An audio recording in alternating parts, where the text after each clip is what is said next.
सोचिए 10 करोड़ की कार से एक्सीडेंट होता है। पुलिस आरोपी को तलाश रही है। अचानक एक आदमी कोर्ट पहुंचता है और कहता है, साहब मुझे गिरफ्तार कर लो, गाड़ी मैं चला रहा था।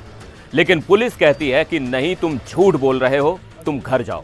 जी हां, ये कोई फिल्म की स्क्रिप्ट नहीं, बल्कि कानपुर के high profile Lamborghini crash case का सबसे ताजा और चौंकाने वाला मोड़ है। वो ड्राइवर कौन है, उसने कोर्ट में क्या कहानी सुनाई और पुलिस ने उसका सरेंडर स्वीकार करने से मना क्यों कर दिया। आज हम इसी सरेंडर ड्रामा की इनसाइड स्टोरी आपको बताएंगे। नमस्कार, मैं हूं सिद्धार्थ प्रकाश। कानपुर के वीआईपी रोड पर रविवार को जो हुआ वो अब सिर्फ एक सड़क हादसा नहीं रह गया है, बल्कि रसूख, कानून और दांव पेच की एक भूल भुलैया बन चुका है। तंबाकू कारोबारी के मिश्रा के बेटे शिवम मिश्रा की लैम्बोर्गिनी से हुए एक्सीडेंट में अब मोहन नाम के एक किरदार की एंट्री हुई है। यह एंट्री इतनी नाटकीय है कि पुलिस भी हैरान है।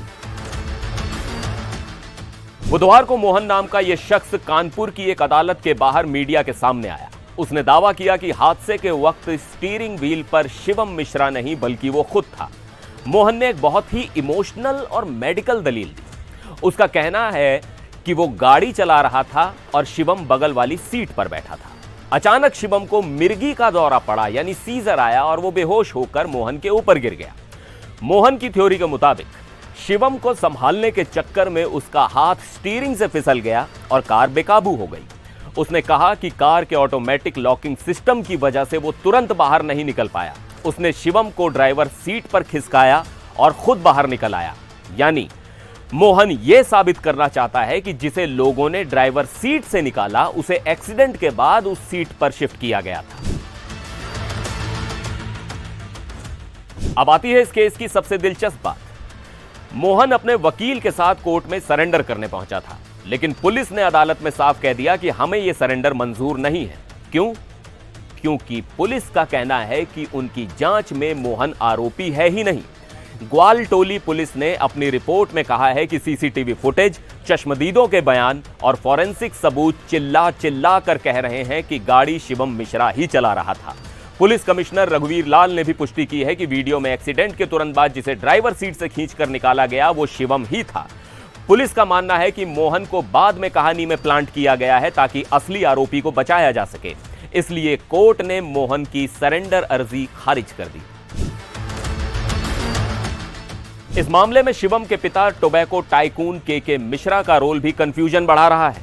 पहले तो वो थाने पहुंचे और मोहन की ड्राइवर थ्योरी का समर्थन किया।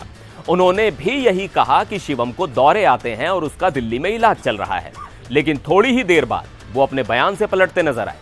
बाद में उन्होंने कहा कि उन्हें पक्का नहीं पता कि गाड़ी कौन चला रहा था, इसकी जांच होनी चाहिए। उन्होंने कार में तकनीकी खराबी की बात भी कही, यानी कभी बीमारी, कभी ड्राइवर, तो कभी कार में खराबी। बचाव के लिए हर पैंतरा आजमाया जा रहा है। फिलहाल पुलिस अपनी थ्योरी पर कायम है। एफआईआर में शिवम मिश्रा का नाम बतौर आरोपी दर्ज है और कार सीज कर ली गई है। पुलिस का कहना है कि ड्राइवर बदलने की यह कोशिश नाकाम हो चुकी है क्योंकि सबूत बहुत पुख्ता हैं। लेकिन सवाल यह है कि क्या यह मेडिकल कंडीशन वाला दांव कोर्ट में काम आएगा? कानपुर की सड़कों पर 10 करोड़ की कार ने जो तबाही मचाई उसका सच अब सीसीटीवी में कैद है। लेकिन जिस तरह से एक के बाद एक नई कहानियां गढ़ी जा रही हैं, उससे साफ है कि यह लड़ाई लंबी चलने वाली है। आपको क्या लगता है? क्या पुलिस सही कह रही है या फिर ड्राइवर मोहन की कहानी में कोई सच्चाई है? अपनी राय कमेंट बॉक्स में जरूर बताएं।